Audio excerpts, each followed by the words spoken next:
Well, you'll just have to bear with me because, this is just the param section of everything. So things have to stay pretty, simple. You'll see there's multiple planes here.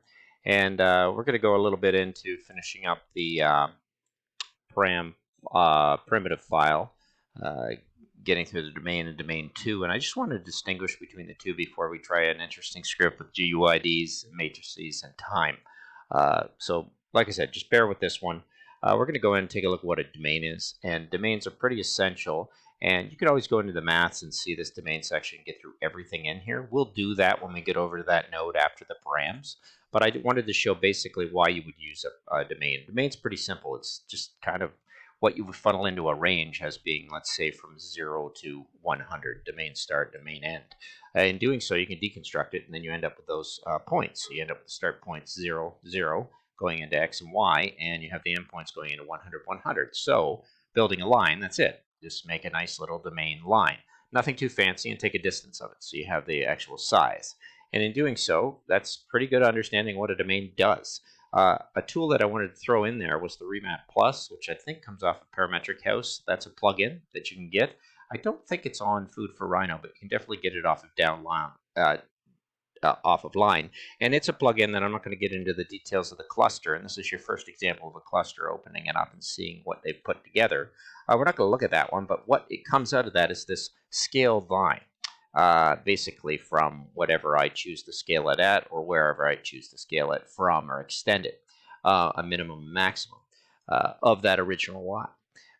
But what that really remap does is it takes a remap numbers, which is in your right here in your maths. You need a bounds, you need a distance, and you need a domain. And what that basically does is it takes the data, the distance, puts it into the value, puts the distance into the bounds, and then you take a domain that gives you a that you can funnel in to the target, and then basically you remap it into whatever size you want. So you can see we can change that initial geometry by scaling it by a remap tool. And that's basically it. Not too hard, but you're thinking in domains and in not domains two, just a single domain. So let's just carry that farther into what a domain 2 tool would be. And what I'm going to do with that is I'm going to construct a 2D domain. Domain 2, 2D domain 2, and I'm going to construct it in the two ways that they allow you, which is basically this tool and this tool, which allows you to put in a min and max of a what I chose was use a MD slider, which is a basically multi-dimensional slider, which allows you to do some interesting things in your domain, but of course you have to build some geometry from it. So I build it, then I take it apart, and I take a look at the ranges of what I have. And this data over here is changing as I move this scale from where it begins and ends and where it ends. So what happens is I take that, and I have a start and end here. I guess I was going to do something with that, but I didn't. Or maybe I did, and I just took it off. No, I didn't need it.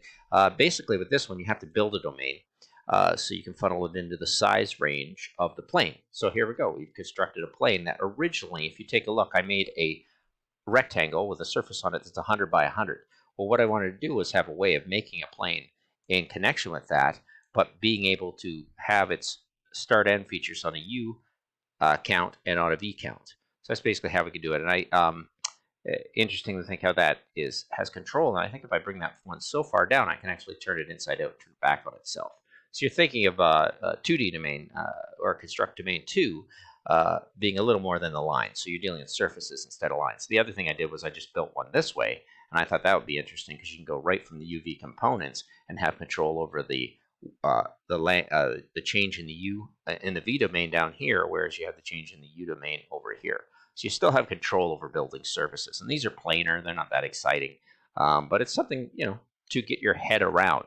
That said, I'm ignoring what comes out of the domain 1 consecutive domains. Very cool tool. The segments tool is really cool to build geometries. I've played with that, and I'll make some scripts as we get into that. Finding the domain, the index number, and the neighbors to it, and then including, see if a domain is included in it, and what is the deviation from that. And those we'll get into detail later. And then the two things here we've already used in a past script was dividing a domain of a surface here into an amount of counts. Maybe I didn't use it in this one, but you certainly use it in box morphing and doing some pretty cool surface boxes. And then you will need a bounds that does a 2D bounds as opposed to the bounds you were using here, which is a single bounds. So that's pretty much it, and that's wrapping your head around the containers, domain, and domain. You probably never thought that much about it, and you were like, oh, I'll just put in a domain for my maths every time I put in a range. And a lot of people get really lazy, and they'll go in and they'll be like, okay, I need a sequence. I'll bring in a series or range. If I bring in a range, well, I can just pop in a number, and it will know I want a domain from 0 to 12, and that actually gives you the data that you need. But I think cutting corners like that, you stop thinking about what you could actually do with it. And there's a step count in there of 10, which actually is 11 ranges because you have to minus 1 if you actually want to keep it with the series count. The other thing said, this technically is a domain that's put in here. The main is actually starting at 0. I want to do that. Power 10 starting at 0.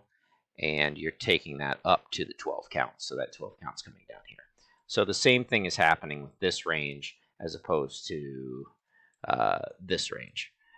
So they do the same thing, but I think you ought to have your head around how that actually, maybe I'll just make this separate so you can get a sense of that being a distinct script. But that basically is the exact same as that, and they provide the same outcome.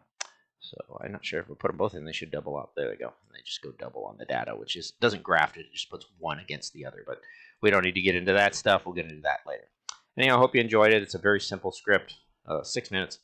We'll keep flying, and now we're going to do something pretty interesting with locating GUI identifiers, universal identifiers, with every single node that's in here. And the first thing we're going to do is remember how we actually open up and cut and paste data out of each one of these nodes and find what the identifier is. So I'm going to be taking from Carl Singline on this next one, and I'll direct you to his scripts, and you'll find out this is pretty important for what he does in robotics and other things like that. But definitely you're going to want to be able to use this container node. And we'll probably use a little bit of Python script with it, which could be fun, because I'll need that to actually generate that. All right, thanks for watching.